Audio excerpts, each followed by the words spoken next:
That's your look at traffic at 6:48. Thank you very much, Michael. And the province's new budget hasn't received a terribly warm welcome in most circles, but members of Alberta's transgender, gay, lesbian, and bisexual community are furious. According to reports yesterday, the community plans to file a human rights complaint over the province's decision to delist gender reassignment surgery from its funding coverage. And that's why Mercedes is with us here. Mercedes Allen is partway through the transition from male to female, but now doesn't know if the surgery she requires to complete a reassignment will be covered. Thanks so much for coming by. Let's talk about first, so people understand, what is gender reassignment surgery? Gender reassignment surgery is basically a conclusion of a process of transition from one gender to another, and it affects specifically transsexuals, a small part of a larger transgender community. And transsexuals identify as a gender that's completely opposite to their physical birth sex. And this is not a, it's a long process. Explain the process you went through and are going through.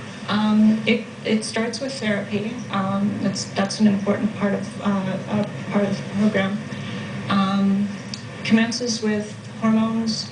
The therapies differ a little bit if a person's transitioning from male to female versus transitioning female to male. Right. And your transition is male to female. Yeah. And it involves hormone therapy, of course. It requires a one-year real-life test, living as a person's identified gender before they're even eligible for surgery. In Alberta, the process has been kind of slow, so it has tended to be 2 to 4 years for people. Right.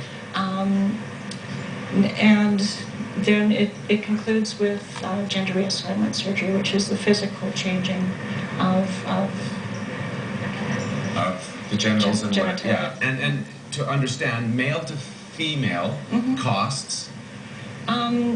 Most people are referred to a clinic in Montreal, and the cost there is about 18 or 20,000 roughly. Female to male transition is a bit different in that respect. There's a minimum of 3 surgeries. Yeah. And one of the bottom surgeries can range from 40,000 to 100,000, so it is expensive. The clinic in Montreal, I believe, is about 40,000. Now, how many Albertans would this affect? How many Albertans would be going through this surgery?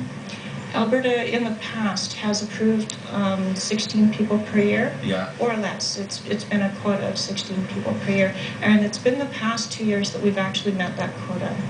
And explain to me, because we were looking this up earlier, $700,000 is about how much they're saving in the budget by delisting the surgery. Right. $53 million for delisting chiropractic surgery. So in the big picture, it's not a large part of it. Right. But if somebody's talking to you and hearing this, what if they said, well, is that a necessary surgery? Well, it is recognized as a medically necessary surgery by the American Medical Association, American Psychiatric Association, American Psychological Association, and the Canadian counterparts of those as well. And the reason for that is the amount of grief that a person goes through. And the Medical Association has realized that basically just trying to get over it doesn't really work. And usually leads to antisocial behavior, often suicide, and those actually have a bigger cost on the system to begin with, and certainly a larger human cost. Explain what happened in Ontario with this delisting. In Ontario, it was delisted and went through a human rights procedure. I have to brush up on all the specifics, but the ruling found in favor of people who had been in the queue at the time and then denied surgery.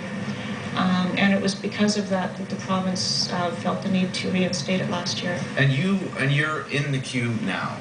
So as of right now, it's in limbo. At least you feel in limbo as far as what's going on. Yeah, the media has been hearing something different than people in the transgender community have been. Yeah. So we're still waiting for some clarification from Alberta Health. If we'll have the link on our website to Mercedes' website, because it's a fascinating world if you haven't studied much about it or don't know much about it. And thank you very much for coming by, Mercedes. Thank you. Good to have you with us here. Mercedes Allen, she is awaiting gender reassignment surgery and is directly affected by the budget. Jill Belland is being very artistic this morning. Jill?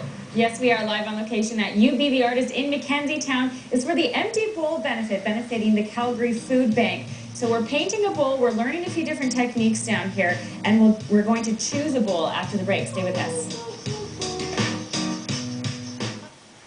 BT is brought to you by the Beats of Tasty High Fiber Mini Wheat Cereal.